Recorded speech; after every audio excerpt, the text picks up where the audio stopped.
नहमदु व नसल्ली अला रसूलिहिल करीम। Mine of knowledge के मौजूद सामीन अस्सलाम वालेकुम।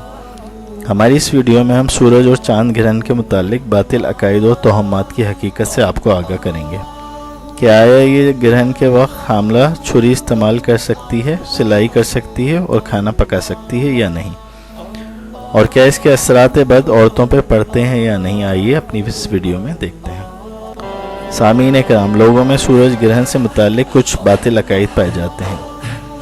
जैसे जिस औरत का बच्चा होने वाला हो वो अगर सूरज या चांद ग्रहण की तरफ देखेगी तो उसके बच्चों को नुकसान होगा और वो अंधा पैदा होगा। ये भी गलत है। सूरज ग्रहण के वक्त बच्चों को साहिल समंदर पर ले जाकर रेत में दबा दिया जाता है। अकीदा यह है कि इस अमल से बच्चों की जहनी और जिस्मानी माजूरी और कमज़ोरी दूर की जा सकती है। यह भी बातिल अकीदा है। अमल के दौरान अगर चांद ग्रहण या सूरज ग्रहण हो तो हामला औरत को खड़े रहना चाहिए या लेट जाना चाहिए। अगर वो उस वक्त बैठ जाए तो बच्चे के जिस्म पे सोख निशान मौजूद होगा। ये भी एक बातिल अकीदा है। चांद ग्रहण की वजह से हमल के गिरने का ख़तरा होता है, इसीलिए हामला को घर से नहीं निकलना चाहिए। ये भी एक बातिल अकीदा है। सूरज ग्रहण के वक्त हामला खातून को खुसूसन छुरी से कोई काम नहीं करना चाहिए, वरना होने वाले बच्चे के आज़ा कट सकते हैं। ये भी बातिल और हिंदुआना अकीदा है। ग्रहण के वक्त हामला को सिलाई कढ़ाई का कोई काम नहीं करना चाहिए, वरना बच्चे की सोहबत पर असर पड़ता है। ये भी बातिल अकीदा है। ग्रहण के वक्त खाना पकाना नहीं चाहिए, क्योंकि ग्रहण के वक्त ख़तरनाक जरासीम पैदा होते हैं। ये भी एक गलत और हिंदुआना सोच है। इन तमाम बातों की असल बातिल अकायद की जड़ हिंदुज़म है, जो कि बड़ी सगीर में मुसलमानों के रहने के बाद हिंदुओं के ज़रिए, उनके कल्चर के ज़रिए हम में राइज हो गई।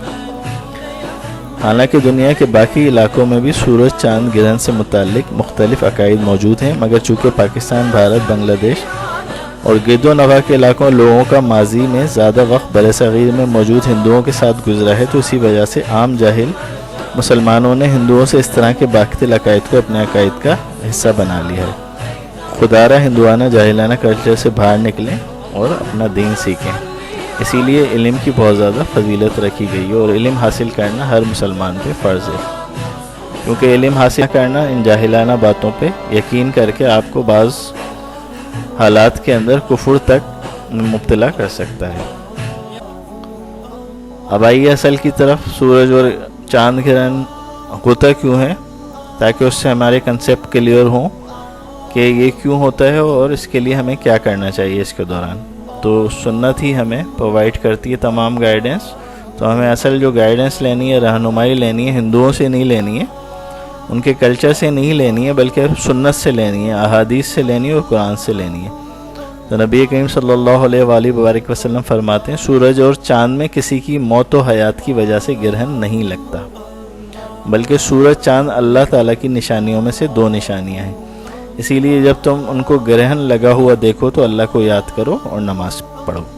इसी तरह ग्रहण को अल्लाह ताला के गज़ब की भी निशानी करार दिया गया है, लिहाजा इसके दौरान सलातुल कसूफ पढ़ी जाती है, सलातुल तौबा पढ़ी जा सकती है, यानी नमाज पढ़ें, तौबा करें, अल्लाह ताला को याद करें।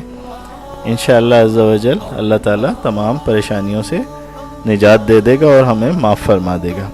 लिहाजा ये अकायद बातिला हम सिर्फ़ और सिर्फ इल्म दीन हासिल करके ही इनसे काबू पा सकते हैं इनके ऊपर और इनको रद्द कर सकते हैं। अगर हमारी वीडियो पसंद आई हो तो चैनल को सब्सक्राइब कर लीजिए और बेल आइकन को क्लिक कर लीजिए। जज़ाकल्लाह।